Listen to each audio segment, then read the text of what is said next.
Good evening, Peacemakers. Welcome back. We're going to try to do lesson 4 tonight. My understanding is Sunday we will not be having class.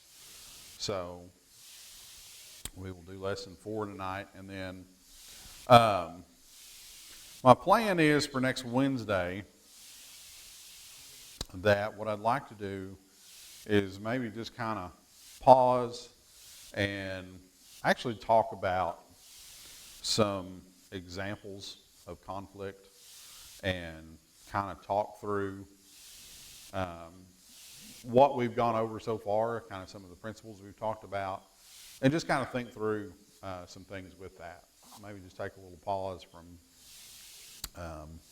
the material and actually just kind of try to identify some of the things we've talked about in those scenarios. I would love if anyone wanted to share a scenario. And again, names can be changed to protect the innocent and the guilty. But I'll have some to go over. And if anybody has something, whether you want to write it down and hand it to me, or whether you want to talk about it, that would be fantastic. Is anybody brave enough to volunteer to bring one next Wednesday? How we handled it properly, or how we mishandled it? It doesn't. Well, we'll sort that out. All I really need is the story. We're not going to leave that up to you. No, it's just, if there's something, that you've been thinking about, or maybe, it doesn't have to necessarily involve you, just a scenario or a situation that you've thought about or know of, or even just invent out of whole cloth, or pretend that you invented and it's actually true. Everything can be prefaced with, so this guy I know, if that makes you feel better, we won't judge. But seriously, if you would like to and would feel comfortable to, I think that would be beneficial for all of us. Otherwise, you're just going to have to listen to my problems. Okay? So, don't worry, honey. It's not Festivus yet. A few of you got that joke.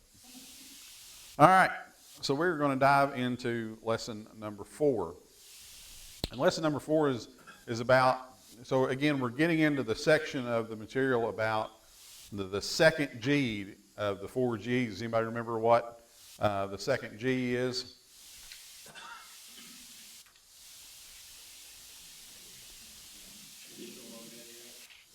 Get the log out of your own eye. The first G is glorify God. And the second G is getting the log out of your own eye. And I think it's interesting to think about this idea of deciding whether or not something is really worth fighting over as part of this idea of getting the log out of your own eye. I don't think I would have ever really put those two concepts together, but I think there's a lot of wisdom in that and a lot of truth in that. In looking at ourselves about the way we react to things, perhaps the way we overreact to things, and thinking about this idea of getting the log out of your own eye. Matthew chapter 7, verses 3 through 5, if somebody would read that for us. Matthew chapter 7, verses 3 through 5.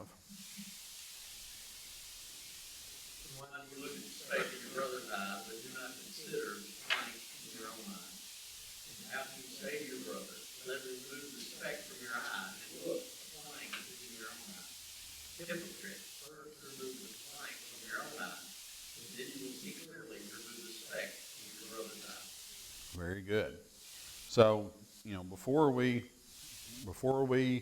try to correct somebody else, before we try to correct their behavior, correct their understanding of Scripture, try to correct some way that perhaps they've wronged us, we've got to look inward. We've got to look at ourselves. And one of the first things that we've got to think about is, is what we're having strife over, is what we're having beef over, as the kids say these days, is it really worth it? Is this really something that needs to be a point of contention? And part of getting the log out of your own eye is having that discernment to determine what really needs to be dealt with, what really needs to be confronted, and what maybe we can let go. So how do we do that? How do we come up with that discernment? And we've read this passage many, many times. James chapter 4, verses 1 and 2 says, "What causes quarrels and what causes fights among you? Is it not this, that your passions are at war within you? You desire and do not have, so you murder. You covet and cannot obtain, so you fight and quarrel. You do not have because you do not ask." Those passions, those desires, those things within us, if we don't have them under control, then this is kind of where that begins to manifest itself, in that we start things that don't need to be started. We have these conflicts with people that really, if we had the kind of attitude and the kind of love for one another that we ought, a lot of these things would never become an issue. And so we've got to get our own passions under control in order to do that. And thinking about this discernment that we need to have, there's lots of things that we encounter on a day-to-day basis, and in marriage, there's lots of little things that we could, if we really wanted to, we could quibble over every day, right? I like this much chili powder in the chili. I like this kind of cheese in it. We had chili for supper, so that's what came to mind. I want sugar in the tea. I want Splenda in the tea. Just whatever. There's lots of little things that we could be contentious about. Do we do that typically? Over those kind of little things? I hope not. Not if we're smart, right, Tim? Did you have some little things that you had to adjust to? Yeah? She did too. Yeah? Yeah. And we all have. I hope. I think the fact that, you're still married leads me to believe that you've probably made some concessions. A friend of mine always likes to say, when something like that comes up, he'll say, well, I want to do this. She wanted to do this. So we compromised and we did what she wanted to do. And, there's some wisdom in that sometimes. And the reality is, and he would admit that, is that sometimes they compromise and do what he wants to do. And so we understand that. But sometimes we don't compromise and do what the other person wants to do. Sometimes we find a hill to die on, as they say. And so we've got to have the discernment and the wisdom to understand when that should be in those situations. What's the first thing we've got to do in order to kind of understand, is this something that's really worth fighting over? If you don't remember it, if you haven't read it, you can read it on the board. Okay? What does that mean? We're going to look them up in the dictionary.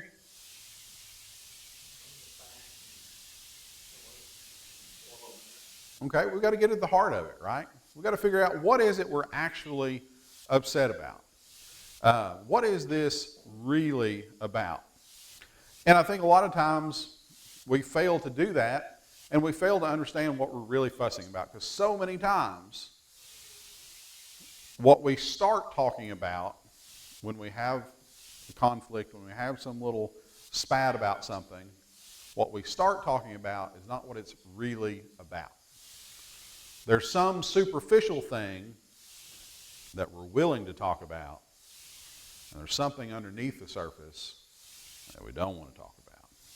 And so we use that other thing to try to cover it up. Luke chapter 12 is a really interesting example of this. And the question that we've got to answer when we're defining these issues, is this a fundamental issue? Is this something that is really important?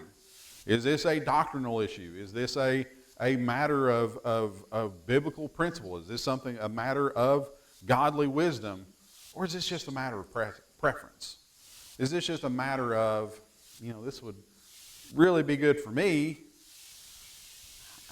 This would be what I would like to do, versus, is this what we should do? Is this what God wants us to do? Luke chapter 12, and if somebody would read there in, starting in verse 13 down through verse 15. Someone in the crowd said to him, "Teacher, tell my brother to divide the inheritance with me." But he said to him, "Man, who made me a judge or arbitrator over you?" And he said to them, "Take care and be on your guard against all covetousness, for one's life does not consist in the abundance of his possessions." Okay. So, this guy in the crowd came up to Jesus, said, "Teacher, tell my brother to divide the inheritance with me." How did people divide these inheritances in this day?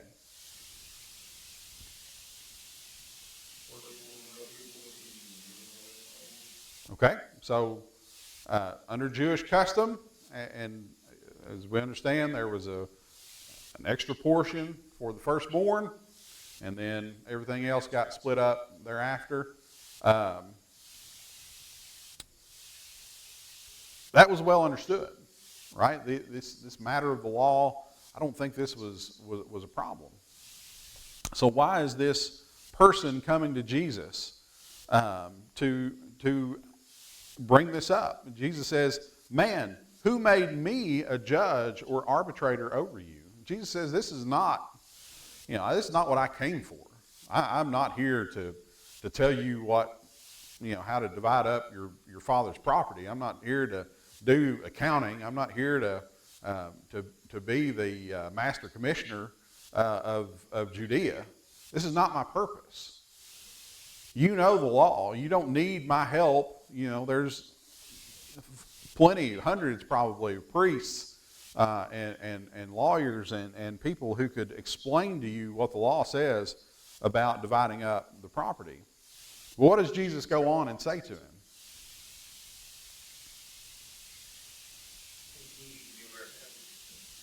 Okay. Did this man come to Jesus and say, "Jesus, my brothers and I we're covetous and we're quarreling over this property because we all want more than we deserve"? Is that what they said? No. And Jesus has a little advantage here, right? Jesus knows their hearts. But he reveals something about this situation that this individual who came up to him was unwilling to reveal of his own.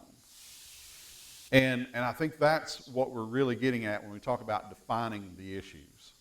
Is, if you're having, and I think we've all known of a family that's had this issue of dividing up some kind of inheritance, of some kind of jealousy, some kind of, one person is, I'm going to get in there and get this before anybody else does, and not tell anybody kind of thing, or, so-and-so, he finagled and got this. We've heard people who, we think ought to know better and be better quibble over these kinds of things. And Jesus is pointing out to him, take care and be on guard against all covetousness, for one's life does not consist in the abundance of his possessions. Now, the passage does not tell us, is he the firstborn or one of the also-rans? Does it matter to Jesus? Not particularly. He's warning him, take heed against covetousness. Because even if you deserve more, you've got to ask yourself, is it really worth that argument, that fight, those hurt feelings, and the damage that it may cause in your family and your influence and your relationships over what? Property? An extra goat? Those kind of things. And we've got to have that kind of consideration in all of the conflicts that come about us, not just these kind of things. So, again, defining the issues. What is this really about? Is it a material issue?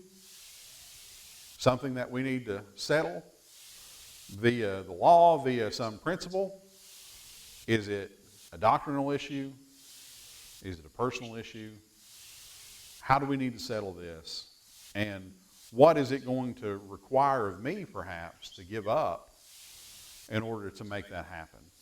Any thoughts or comments about defining the issues, about understanding what it's really about?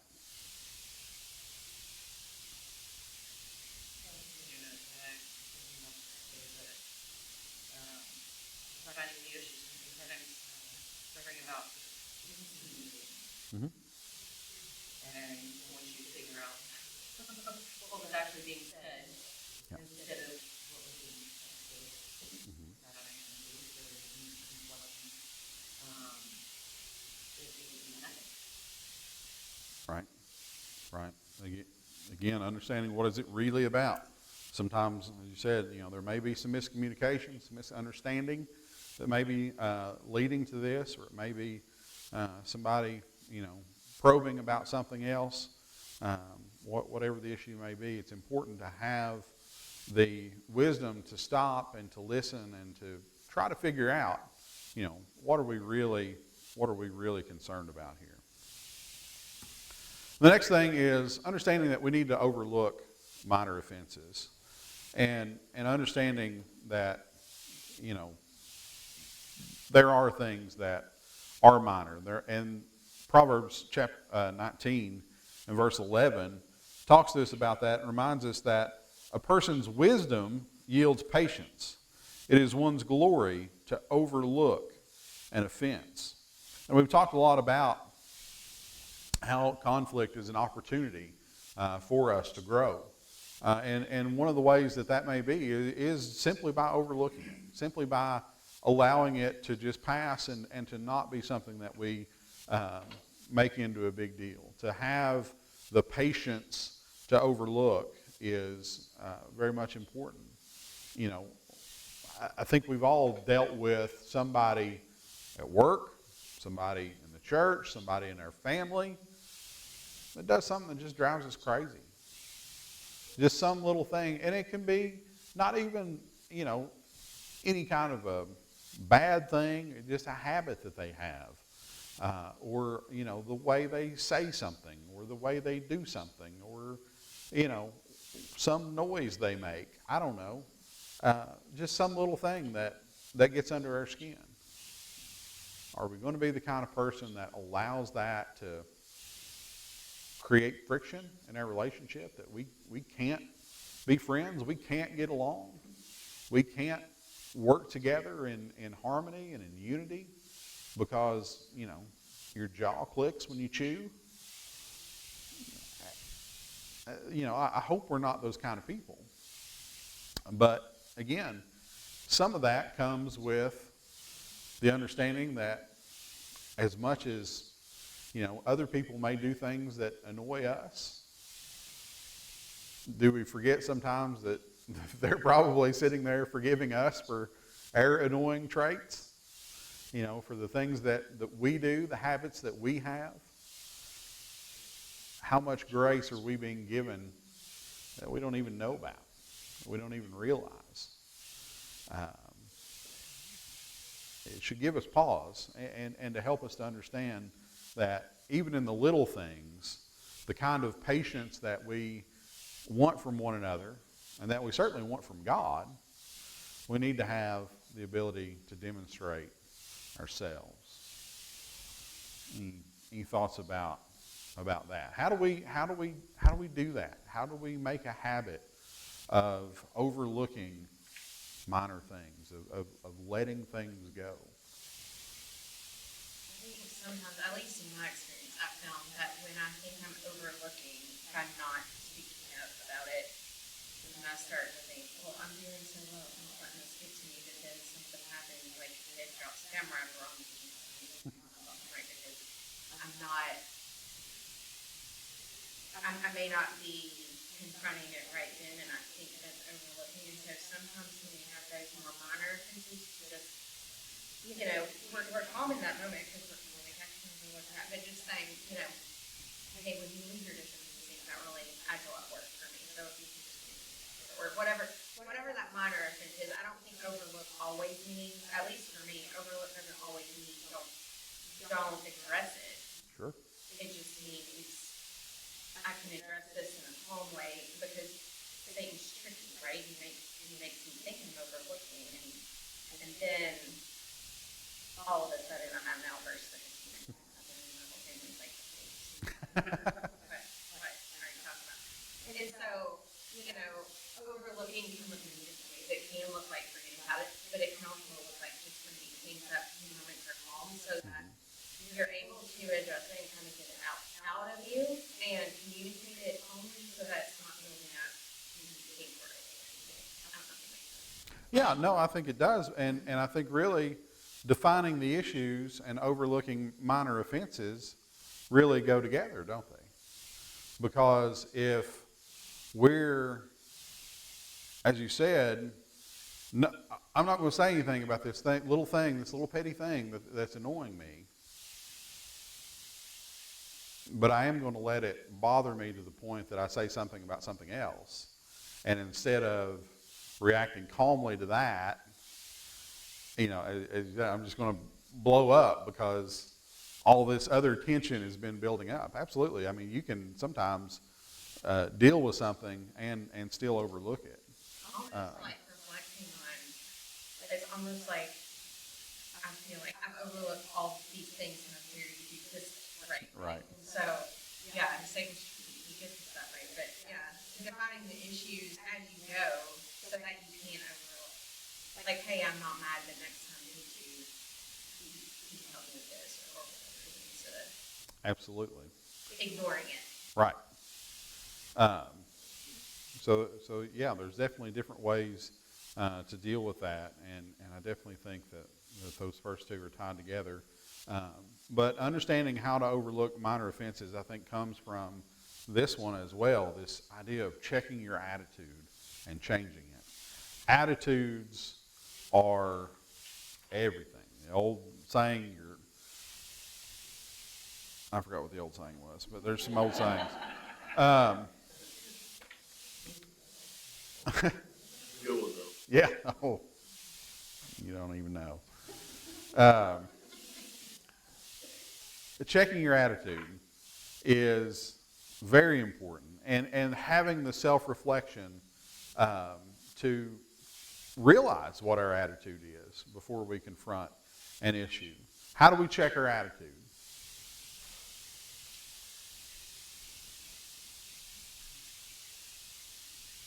Really being help from other people. Sometimes. Those things can be our mindset that we don't, whether it's either our background or whatever it is, that we don't realize that our attitude often kills somebody brings that to our attention. Yeah. Oftentimes, Natalie and I will say, "Am I thinking about this wrong? Am I crazy, or is this a problem? Am I the one that's wrong here in the way that I'm thinking about this?" And so definitely, getting someone else's perspective can help us. But what we're looking for is our motivation. Oftentimes, what are we being motivated by? What is causing us to react this way to something? Are we being motivated by pride? That would certainly be a concern. Are we being motivated by, I really wish they'd stop doing this because nobody is paying attention to me. Nobody's understanding what I'm doing here. I'm not getting credit. I'm not getting, what I deserve for this. That kind of thing can be very dangerous. Are we motivated by anger? In the heat of the moment. Oftentimes where this comes out, anger, and again, whether it be about the thing we're talking about or something else that we're allowing to motivate us toward this other conflict. Is there something deeper that is motivating us to lash out, to raise problems about things that we wouldn't normally raise problems about? Yes. James 1:19, my beloved brothers, let every person be quick to hear, slow to speak, and slow to anger. Absolutely. You're taking that tonight to think tangibly about what's going on. Yeah.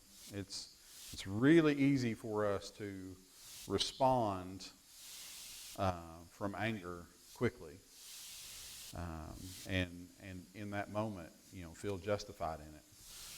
But oftentimes when we stop and we think and we allow that anger to pass, it will, that goes on, says in verse 20, for the anger of man does not produce the righteousness of God. And so if we are slow to speak, slow to anger, and give ourselves time to consider wisdom, that can produce the righteousness of God, because that's going to produce patience in us, and it's going to produce wisdom in us, because we're stopping to consult the wisdom of God. We're stopping to consider our motivations, and we're understanding what we should do in that situation, and certainly God will be pleased with that. Philippians chapter 4. Philippians chapter 4, verses 2 through 9. Somebody would read that for us.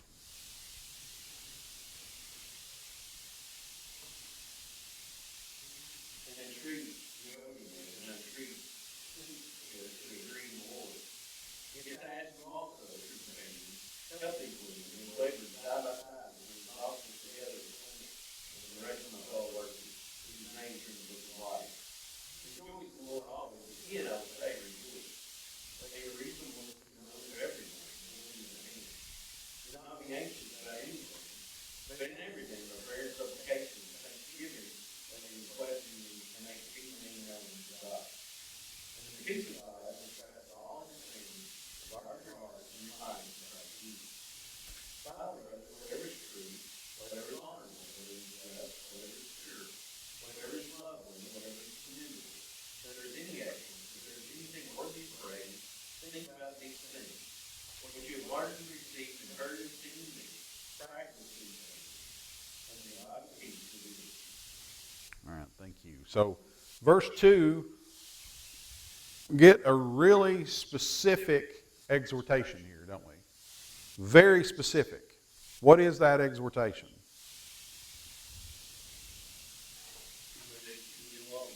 Yeah, we got, I don't know, I don't know who decided these were ladies, because I don't recognize those names in any baby books that I've ever flipped through, but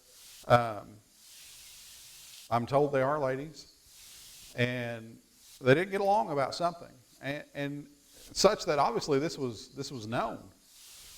This was made known, and he's writing to them about it, that you need to get along. So obviously this was, whatever this issue was, it was a thing, right? This was not just a throwaway line here, and and he's saying to this church that they need to help. Oh, I'm sorry. Verse 3, it says they're women. That they need to help this church. This church needs to help them to have peace and understand that, the labor that they've done and the things that they have done in the truth are being hindered by this disagreement. The church all meets together and somebody reads this letter and reads it publicly for the first time. Can you imagine? Yeah. Can you imagine the thoughts that would be like those ladies? I feel like that's a pretty, Yeah. pretty heavy thing. 1,000 miles away in prison, Paul mentions you by name. It says, Yeah. Oh, and by the way, if you two could get along, that would really ease my burden over here in this jail. That's what's bothering me. It's that bad. Yeah, that's a great point. But I think it's interesting that, I think it would be easy for us to take this little paragraph by itself. But I think verses 4 through 9 are very much a part of this exhortation. He's going on and saying, first and foremost, rejoice in the Lord always. Again, I will say rejoice. Let your reasonableness be known to everyone. I think that's a very specific thing that he's saying about this conflict, whatever it was about. Rather than where we're at now, that your conflict is known to everyone. This seems to be what you all are known for at the moment. Let your reasonableness be known to everyone. Let it be known that you are people who can work together and get along in the Lord. It says, the Lord is at hand. Do not be anxious about anything, but in everything, by prayer and supplication with thanksgiving. Are we praying about the things that we're struggling with? And are we asking God for that peace that passes all understanding to guard our hearts?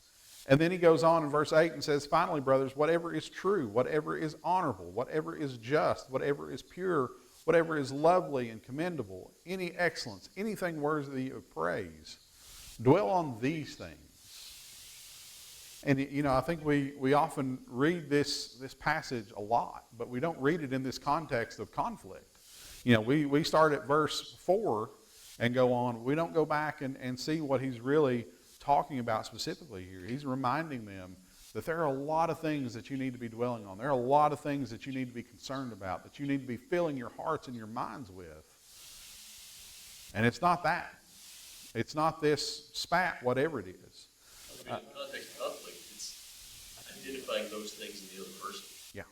What is good and honorable and right in the other person.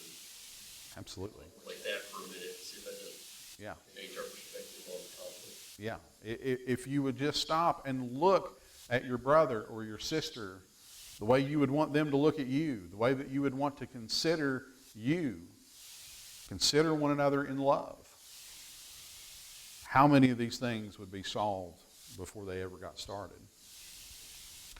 What you have learned and received and have heard in me, practice these things, and the God of peace will be with you.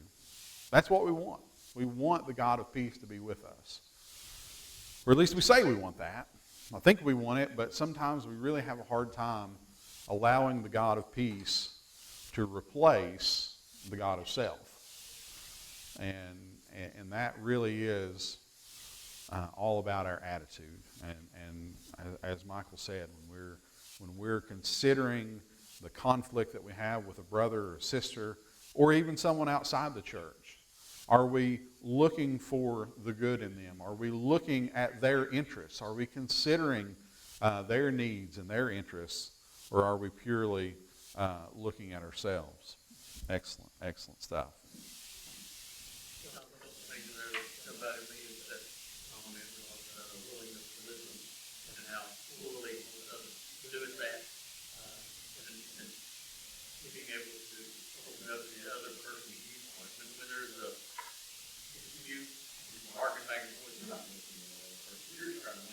Right.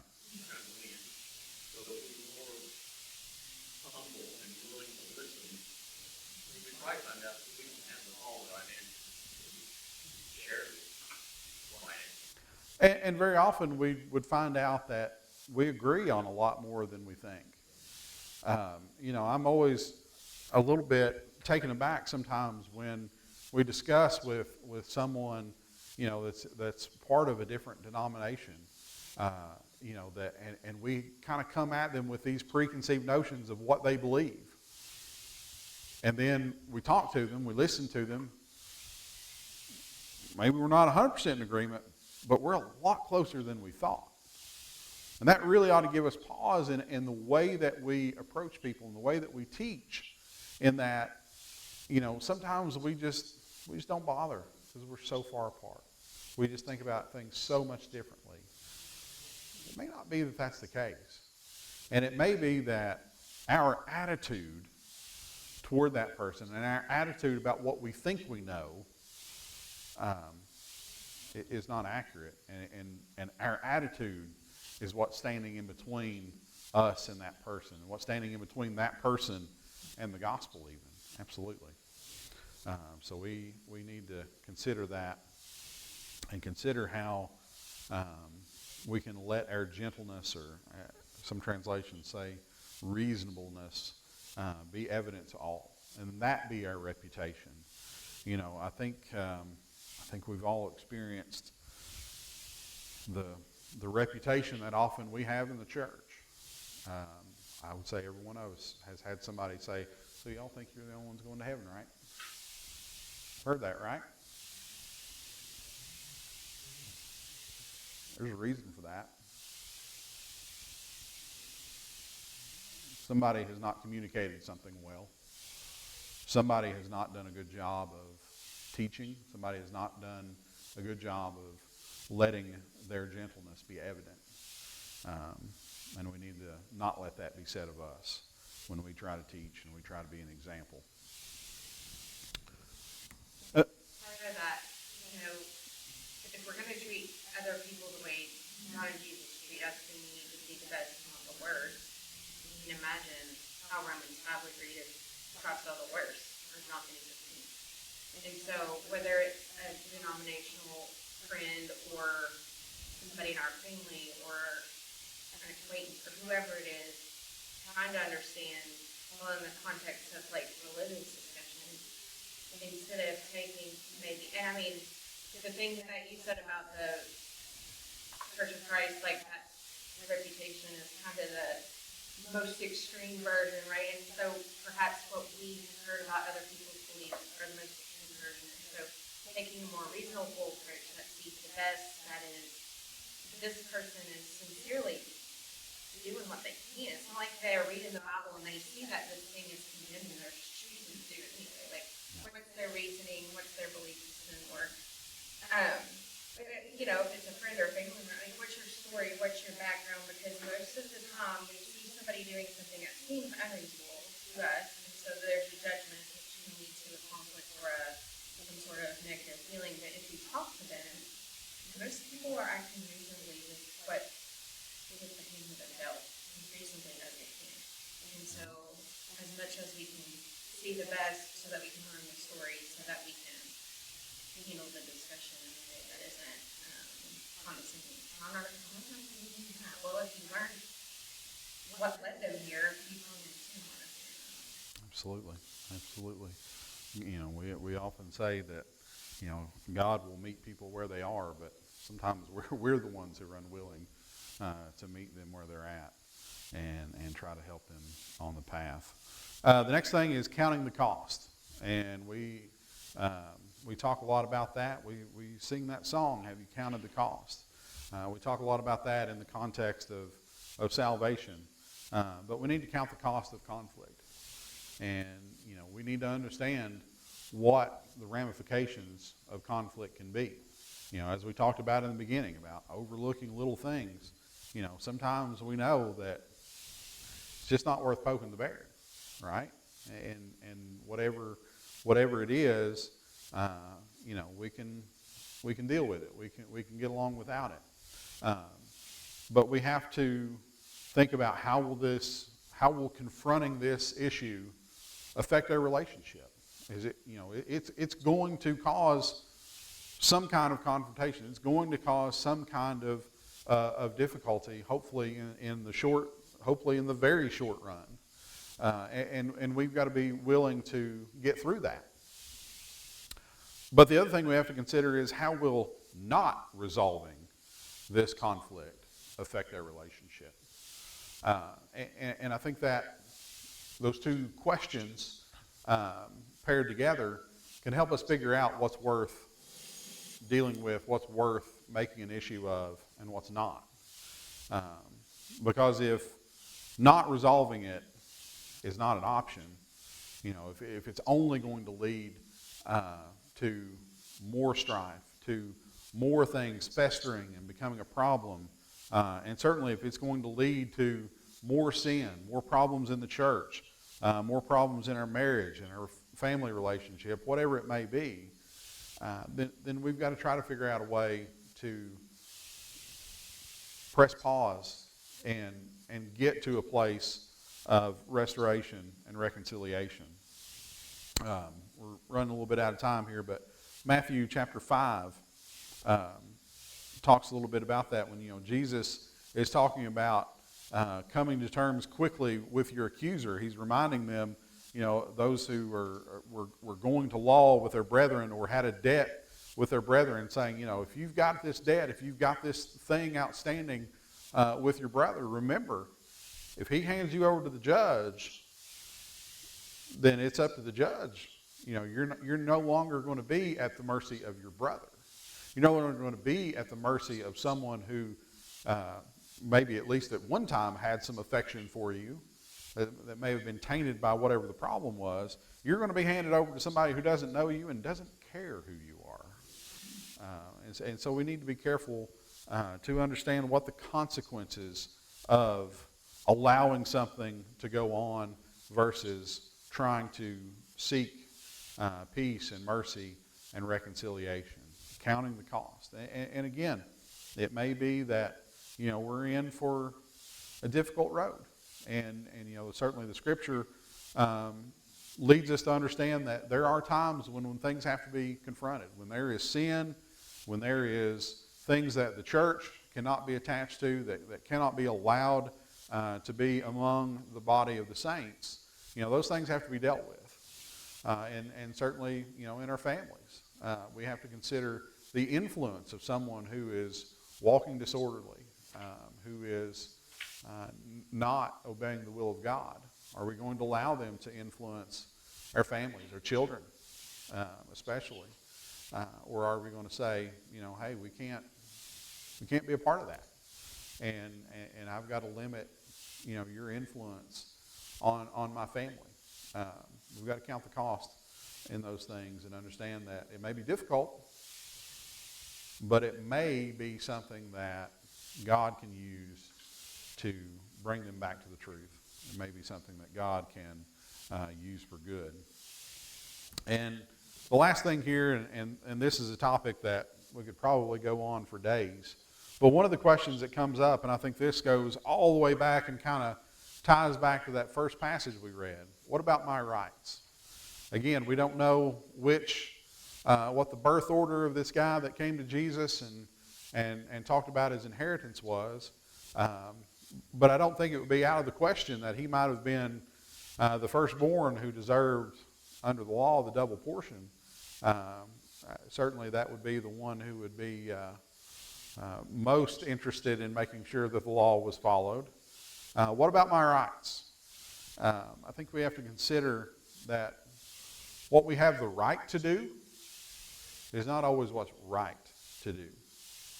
And, again, we don't have a lot of time to delve into a lot of scenarios and examples here, but I think that inheritance thing is a great example.